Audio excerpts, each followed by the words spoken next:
بسم الله الرحمن الرحيم. قبل ما غنبدا الفيديو ديالي اليوم غادي نشارككم واحد الوصفه من هاد العشبه هادي، شوفوها مزيان وهانتوما معايا على ما بديت الفيديو. هاد العشبه اللي نهضر لكم عليها اليوم ان شاء الله. بسم الله الرحمن الرحيم، والصلاة والسلام على سيدنا محمد وآله وصحبه. متتبعين قناة فاتحة للسكري، اليوم إن شاء الله يعني ما تواصلتش معكم هذا رمضان هذا كله، لأن هذا رمضان بغيتو لكم كامتحان بلا ما نقول لكم أنا شنو ديروا، انتم اللي تجتهدوا من نفوسكم. ومع نظرا للعمل ديالي المتعب، عرفتوا التعليم راه شويه صعيب، وحتى شديت العطله، ومع الله يتقبل شويه ديال العباده وديك والشقاء والتماره، قلت انايا ما نتواصلش معكم، نخليكم تجتهدوا تعتمدوا على نفوسكم في الاكل الصحي ديالكم، ونشوفوا نطلب من الله سبحانه وتعالى تكونوا ان شاء الله الرحمن الرحيم وصلتوا الى النتيجه المرغوبه ملي غديروا التحاليل ان شاء الله، وغتكونوا وصلتوا داكشي اللي بغيتو واللي وصلت لي انايا والناس اللي قبل مني ان شاء الله الرحمن الرحيم. وهكذا انتم كتشوفوا اليوم غادي نتواصل معكم ونجي ندوزوا معايا العيد ان شاء الله الرحمن الرحيم في العروبيه. وكي تشوفوا حنايا جينا العروبيه اليوم ان شاء الله، العائله كلها، اخوتي وخواتاتي ووليداتنا كنا ونسابنا كلشي ان شاء الله غادي نعيدوه هنايا في العروبيه، ندوزوا واحد النهار وانتم معايا ان شاء الله الرحمن الرحيم. ولكن قبل ان شاء الله، قبل من نوريكم الاجواء ديال العيد هنايا، غادي نوريكم واحد الوصفه اللي فعاله غندخلها لكم ان شاء الله الرحمن الرحيم في هاد النهار هذا. هاد الوصفه هذه جات على واحد السيده عندي العمل ديالي، وكانت عارفاني بانني كنت مريضه بالسكر، وجات مسكينه باش غادي توريني هاد الوصفه هادي اللي حتى هي وراو ليها الناس ونفعت راجلها بزاف. وجات دقات عليا مسكينه وقالت لي فاتحه وغادي جيت عندك انايا باش غادي نقول لك من دراك فين وصلتي في السكر. انا فاجأتها الحمد لله يا رب العالمين، وقلت لها بانني السكر الحمد لله انا تشافيت منه، وحيدت لي الطبيبه الدواء، ولكني انا راه باقا متبعه الريجيم ديالي، يعني باقا في الفتره ديال النقاهه، باقا متبعه الريجيم ديالي وما بغيتش نتهور يعني ندير هذا سميتو ناكل اكل ماشي صحي باش يعني نزيد نعطي البنكرياس ديالي الصحه ديالو ونعطيه الراحه ديالو ان شاء الله الرحمن الرحيم. وهكذا ها انايا تتشوفوا معايا حنايا في الجريده هنايا الشهديه ما شاء الله، كاين مشماش كاين كل شيء.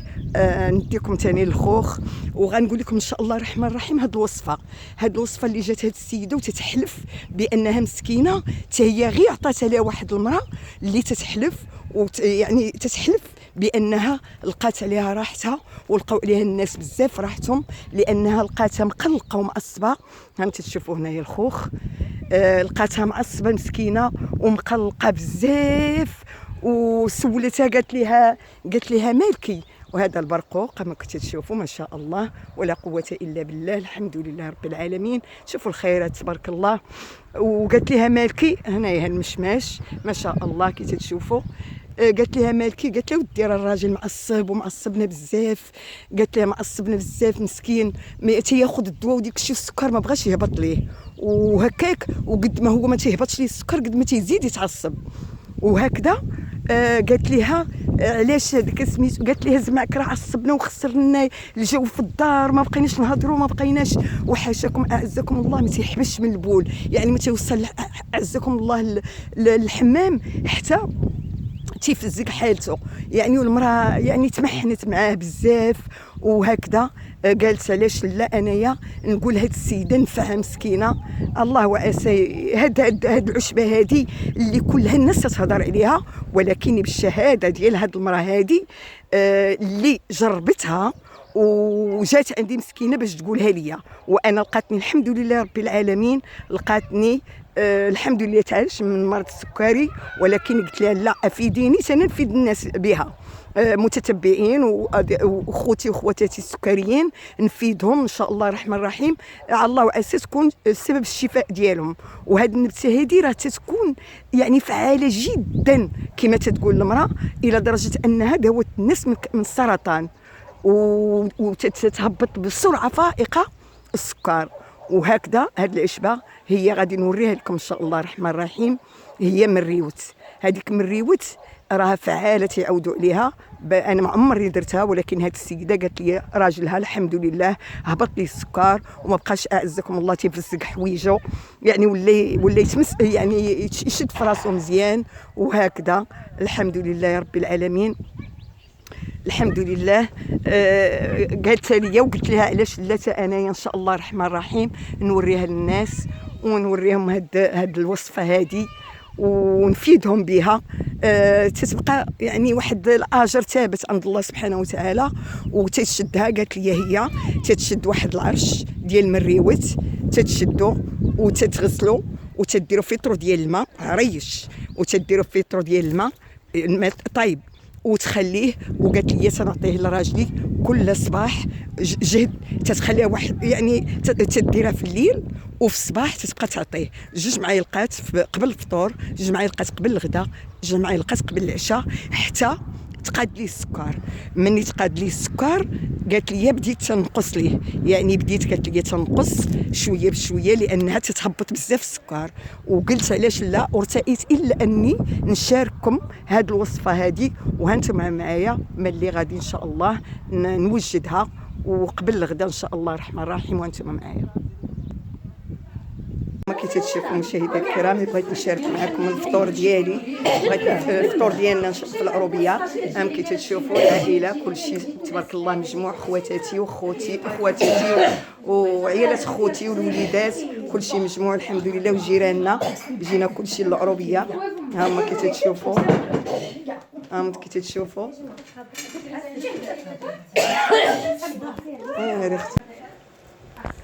ودابا غادي نقدم لكم ديك الوصفه اللي قلت لكم ديال مريوت.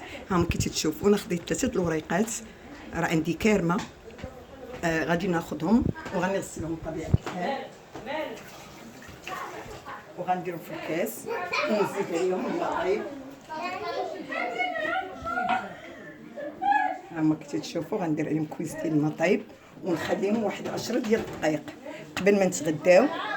كي تشوفوا غادي نغطيهم ونخليهم يطلقوا داك المفعول ديال مريوت، وراه واحد الدواء فعال جدا. كما قلت لكم هاد الطريقه هذه انا عمري ما درتها.